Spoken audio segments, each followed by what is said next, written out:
Lyanna Stark had always been a flame too wild for the cold halls of Winterfell.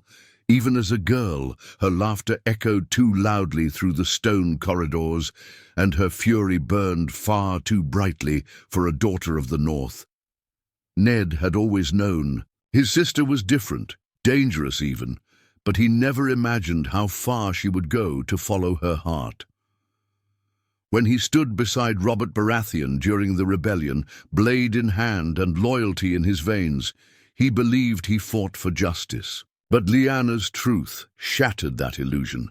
The moment Ned found her in the Tower of Joy, alive, bloodied but not broken, his world cracked. She was not a damsel imprisoned by Rhaegar, nor a victim crying for rescue. She looked radiant, defiant even, her eyes filled not with fear, but with a strange peace. The child in her arms was not Robert's bastard, not some political casualty, but her son, with Rhaegar Targaryen, love born of fire and defiance. "You came too late, Ned," she whispered, sweat clinging to her brow, her voice calm despite the storm outside. "But not for the child. Swear to me you'll protect him. Swear it." He swore, not out of honor, but out of guilt, because what Lyanna said next didn't just haunt him, it rewrote his very nature. "I chose him, Ned," she admitted. "I left willingly. Robert would have destroyed us all." Ned had felt the breath leave his body. It wasn't just the loss of his sister to another man. It was the lie she'd lived, the deception they were now trapped in together. And what haunted him most was that he agreed with her. Robert was no king. He was a warhammer with no sense of what came after bloodshed. He would never accept a child of Targaryen blood, not even Lyanna's, not even his supposed bride's. So the story began, a lie sealed in silence, a rebellion justified by a false narrative, a kingdom won on the bones of truth. But Lyanna's survival changed things. Ned didn't return to Robert with her body shrouded in silence. He returned.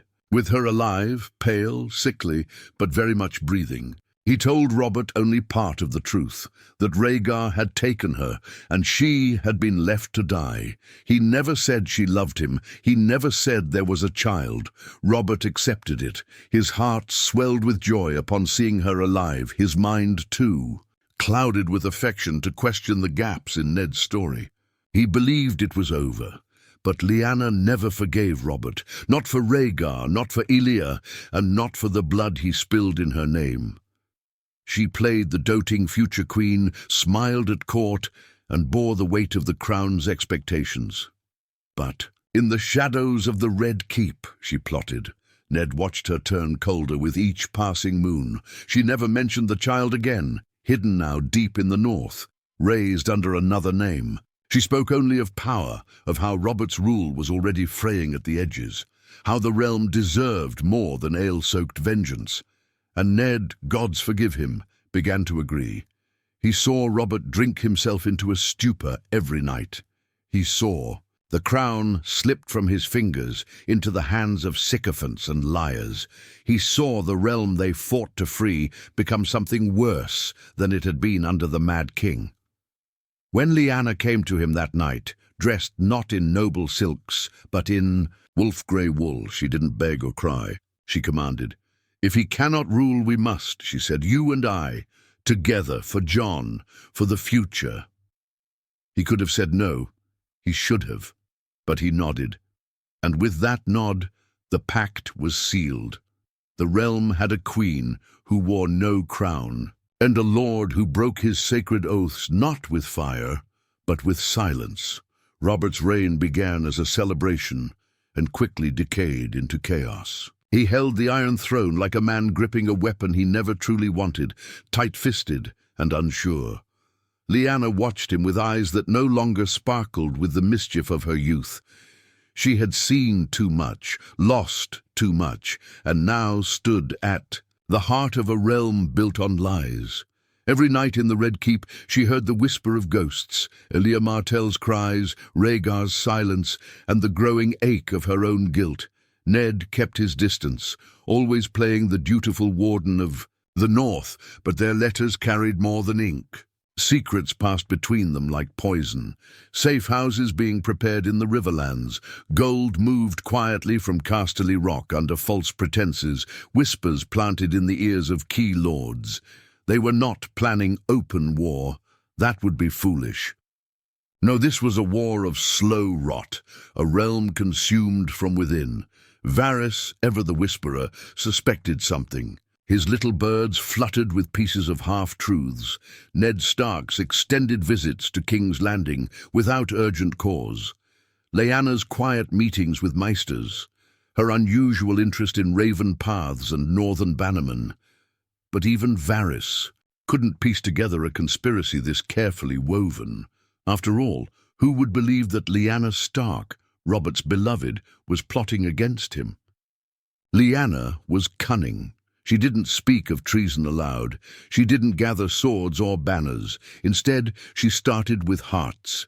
She became a patron of the poor in Flea Bottom, a quiet benefactor of orphanages, healers, and those forgotten by Robert's tax-heavy rule. She gave gold where Robert gave whippings, lent her ear where he shouted, and when the storms came, they came to her, not their king. Ned, meanwhile, began reshaping the North.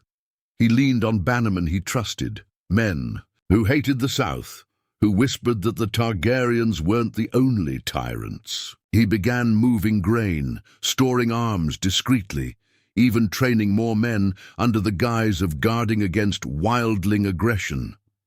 All the while, the secret of Jon Snow, the child of fire and ice, remained hidden at Winterfell. But it was Catelyn who first smelled the truth. She was no fool. When Ned refused to speak of Jon's mother, when his eyes flinched every time Robert praised Lyanna, when ravens came and went at odd hours, she felt it. And one night, when Ned was away in King's Landing again, she opened the letters in his study. What she read unraveled her. Not only had Ned lied about Jon, he had conspired with Lyanna to place the boy on the throne. Her husband, the paragon of Northern honor, was a traitor in every way that mattered. When Ned returned, the fire in her eyes was not of heartbreak, it was fury. "You would destroy the realm for that boy," she spat. "You would dishonor your vows, your house, your wife, for Lyanna's bastard." "He's no bastard," Ned said quietly. "He's the heir to the throne, and he's the only chance we have to fix what Robert broke." Catelyn left the next day, not south to King's Landing, but west to Riverrun.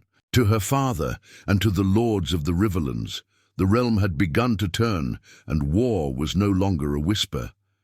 Back in the capital, Lyanna felt the shift. Whispers grew louder. Lords started sending ravens not to the king, but to her. Some even addressed her as Lady Protector. She began keeping counsel with men like Stannis, who despised Robert's excesses, and with Jon Arryn, who had grown weary of babysitting the kingdom. But nothing burned as brightly as Robert's suspicions. He wasn't an idiot. He knew Ned had changed. He felt Lyanna slipping. The crown felt heavier every day, and he found no joy in it, no love, only silence. The woman he fought a war for now barely touched his hand. And then he heard it, a whisper, one voice, a drunk bannerman, in the wrong room at the wrong time. "They say it's Lyanna who rules now, that the wolf bitch plans to give us a new king." The wine slipped from Robert's hands. He didn't sleep that night, nor the next. He drank and paced and stared out across the city like it was foreign land. Lyanna smiled as if nothing had changed, but everything had. And Ned, now back in Winterfell, prepared for the day the South would send fire north once more, but this time the North would not be caught off guard. This time, the wolves were ready. The letter came in the dead of night, carried by a raven that shouldn't have been flying so far, so fast. Ned Stark read it by the flicker of candlelight, and though the words were careful, measured even, he heard the rage behind them. "You think I am blind, old friend? You think I cannot see the way she looks at you when she thinks I'm not watching? You think I don't remember the taste of betrayal? You and Lyanna speak of justice, but your silence screams treason. You were my brother once. Now you are only a Stark." Robert Ned crumpled the letter, but the damage was done. Robert knew, or at least enough to start breaking the fragile balance they had created, and Ned understood then that they had passed. The point of return. Winterfell shifted almost overnight. The household guard doubled. Ravens stopped flying south. Bannermen began arriving under the pretense of early winter preparations. But everyone knew war was no longer a rumor. It was a deadline. Lyanna, meanwhile, played her role with venomous precision. She became warmer toward Robert, speaking sweetly in court, joining him at feasts, letting the court believe their love was still the myth it had always been sold as. But behind her eyes was calculation. She knew Robert would never allow Jon to live once he discovered the truth. Not just because the boy was a Targaryen, but because he was Rhaegar's blood, and Rhaegar had stolen her heart more than Robert ever could. The truth of Jon's parentage was a wound too deep for Robert to ignore. Varys, sensing the shift in the wind, approached Lyanna with caution. "You dance upon the head of a dragon, my lady," he said in his ever-soft voice. "Should Robert decide to roar, there will be no corner of the realm safe from his wrath." Lyanna tilted her head, her smile hollow. "Then perhaps it is time the dragon stopped hiding." And so she summoned her inner circle, not a council of lords, but a web of influence. Jon Arryn, still loyal to peace, but swaying under the weight of Robert's failures. Stannis Baratheon, whose hatred for his brother's decadence had long turned into open contempt. Lysa Arryn, drunk on fear and desperation, easily swayed with whispers of protection for her son. And even Petyr Baelish, whose loyalty could be purchased with the right promise of chaos. Together they formed the spine of her plan. The North would rise not as rebels, but as liberators. A new regime under the true-born heir to the throne, Jon. Targaryen, raised Stark, blood of both wolf and dragon. But before the plan could be set in motion, Robert struck first. He summoned Lyanna to court in the middle of the night. No guards, no warning. Just her and the king. His face was flushed with drink and rage. "Do you think I'm a fool?" he barked. "You and Ned, plotting behind my back like children, whispering secrets in the dark?" Lyanna did not flinch. "I think you stopped being a king the moment you killed Elia Martell and called it justice." The slap came swift. Her head snapped sideways, her lip bled, but her gaze never left him. "I loved you," he said, though the words sounded bitter. "I would have given you everything." "And I gave you a chance to be more than your fury," she replied. "You failed." Robert didn't speak again. He simply turned away, and when she left the room, Lyanna knew that her time in the Red Keep was over. She escaped that night, disguised among a group of septors leaving for the Riverlands. Within days, she was in River Run, standing before her brother, her face bruised but unbowed. "It's time," she told Ned. "The realm must choose between a drunken tyrant and a new future." Ned, grim-faced and tired, said nothing, but he stepped aside and let her into the war room. Ravens flew that week, dozens of them, to House Mormont, to Karstark, to Umber, to Tully, to Arryn, even to Dorne. A call not just for swords, but for truth. And in the frozen forests of the north, a boy named Jon Snow was taught not just how to swing a sword, but what it meant to wear a crown no one was supposed to see. The crown of a future built on fire, blood, and betrayal. In the heart of the north, as winter's breath crept into the air and the trees whispered with cold, Jon Snow remained unaware of the storm swirling around him. He was 15 now, sharp-eyed, quick with a blade, and silent like his uncle Benjen. He had always felt the weight of something unspoken in the way people looked at him, especially Lady Stark, whose eyes never softened around him. But he never imagined that his life was more than a name without a mother. until the night his Uncle Ned sat him down by the fire and broke the world. "You're not my bastard," Ned said, his voice hoarse like gravel. "You're my sister's son, and your father was Rhaegar Targaryen." Jon stared at the fire as though it would speak and make sense of what he had heard, but it only danced, flickering like the chaos now erupting in his chest. "You lied to me," he finally said, and it wasn't a boy's voice anymore. It was a man's. "All this time. To protect you," Ned said. "From Robert, from everyone, from what your name would mean." Jon stood shaking. "And now what? You tell me I'm a prince? That I'm supposed to what? Take a throne I never asked for?" "You may not want it," Ned said softly, "but the realm needs it. Your mother believes it, and I do too." Jon looked into his uncle's eyes and saw something he'd never seen before. Fear. Not of war, not of death, but of losing him, of losing what little family they still had. "I'm no Targaryen," Jon said. "I'm a Stark. I've bled in your halls. I've hunted your woods." "You're both," Ned replied. "And one. A day. The blood you carry will matter more than the name you use." Far to the south, Robert Baratheon's rage exploded into action. Lyanna's escape had been the final insult. He declared her a traitor, branding Ned Stark a liar and oathbreaker. The royal decree echoed through every corner of Westeros. The north was in open rebellion. But the lords of the realm did not all answer Robert's call.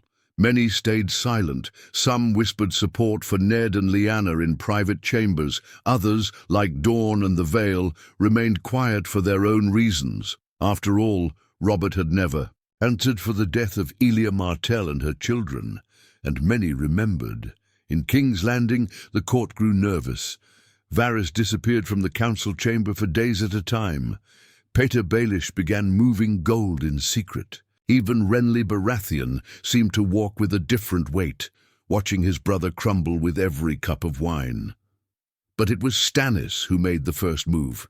He rode north to Storm's End and shut the gates behind him, declaring his neutrality for the moment, but refusing to raise arms for Robert. "I will not fight for a broken throne," he wrote in a cold letter to the king, "and I will not kill a child for the sins of his parents."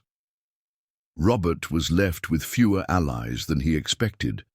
The Lannisters, growing tired of his descent, into madness and fearing for their own power, began closing ranks.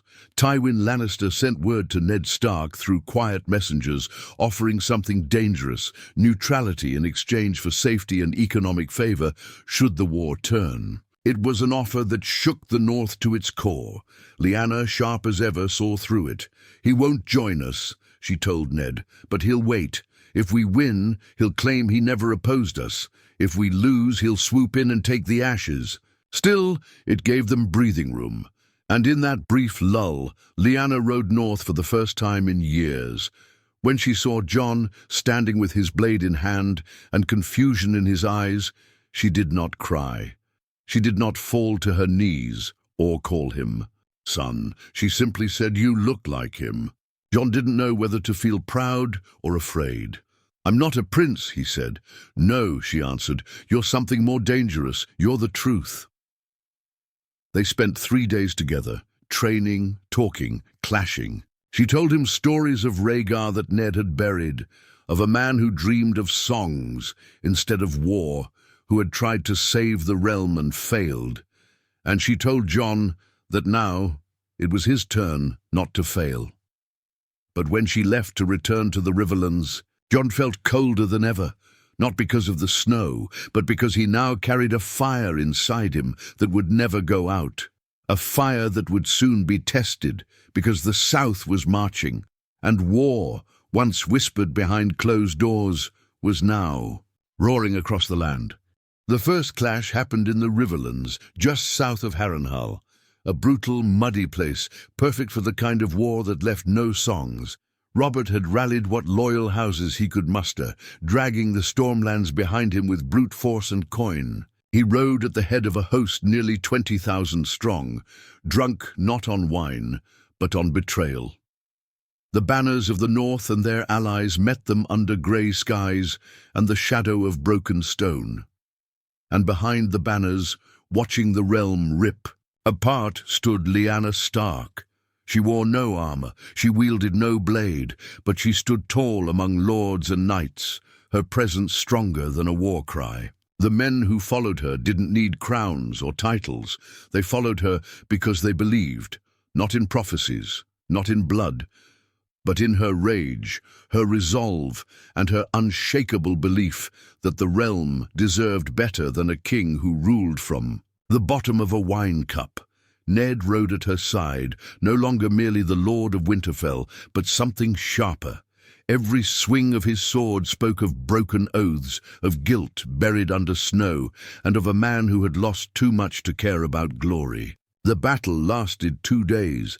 Blood soaked the fields, men screamed for mothers and gods, and the sky itself seemed to bleed. Robert fought like the warrior he once was, hammer swinging, killing without hesitation. But for all his fury he was no longer the man who took the throne.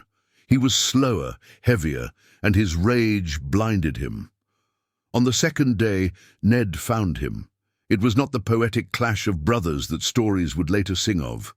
It was a brutal, painful duel, old friends now.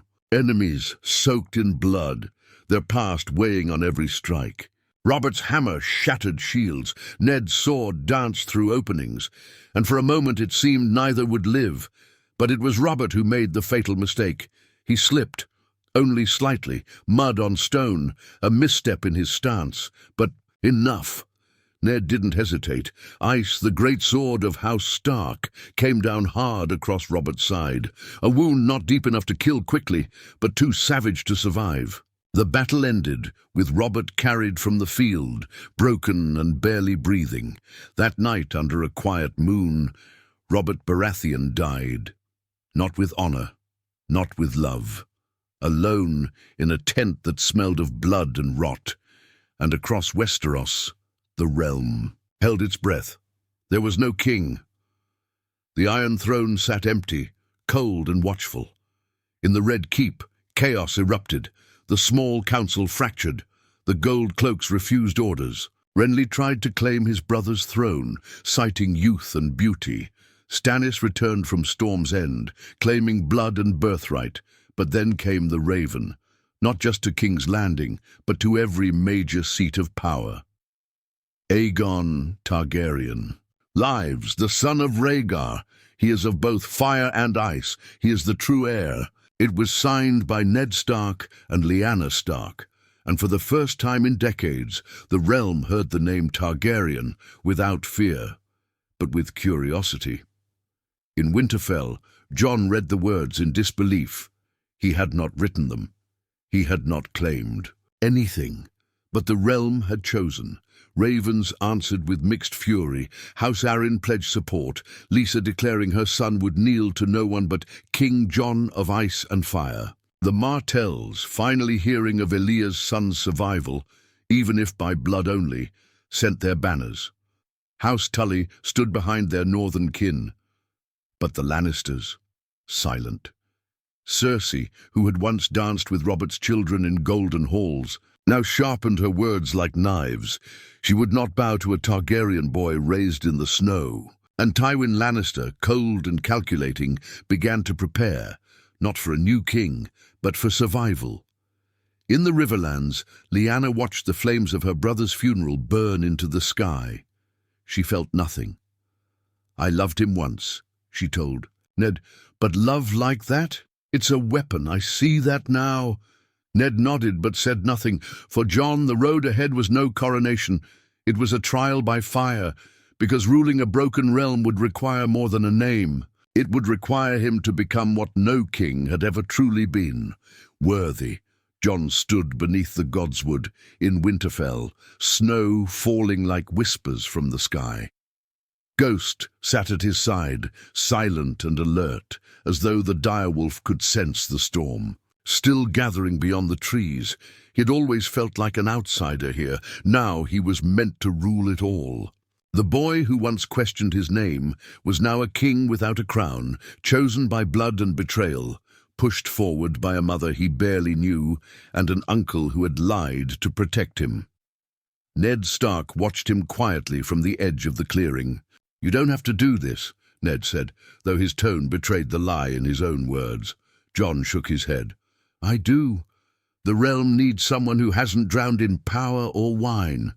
Someone who remembers what pain feels like." Ned didn't. And so how could he? He had built this path, step by step, lie by lie, for years. And now, with Robert dead and the kingdom fractured, Jon was the only piece that still made sense. Lyanna was in King's Landing now, standing before the Iron Throne, not as a usurper, not as a queen, but as the mother of the rightful heir. The Red Keep was in chaos, the banners of House Lannister creeping toward the gates, Stannis mustering his forces to the east, Renly scheming behind golden smiles. But Lyanna had done what no one else could. She had cracked the myth of Robert's rebellion. She stood in the throne room and told the truth, raw, ugly, and unvarnished. Elia Martell died not for justice, but for vengeance, she declared. Rhaegar did not kidnap me. I ran to him, and my son Jon is the legacy of that love. If you deny him the throne, you deny the right of the realm to heal. Silence had followed. Some called her a liar. Some called her mad. But many, more than expected, listened, because they were tired of wars born of pride, of kings who cared more for coin than peace, of the weight of crowns soaked in innocent blood.